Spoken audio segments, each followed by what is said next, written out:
Good afternoon guys. Time check is 1:30 in the afternoon. Ang sobrang init guys. Nagpakuha ako ng nyug.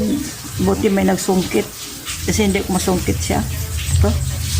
Bagong harvest to guys. So mas help to pag bagong harvest ang nyug. Siya. Matamis siya.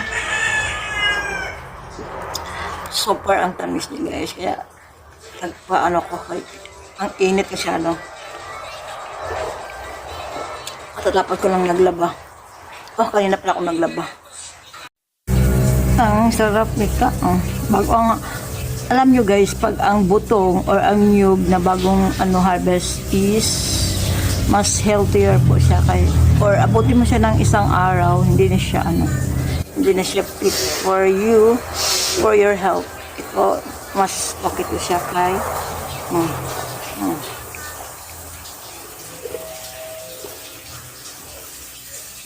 tsaka ang tamis niya.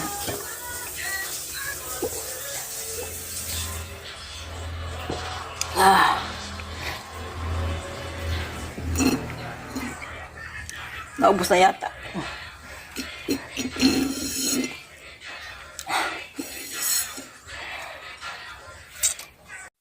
Singot na.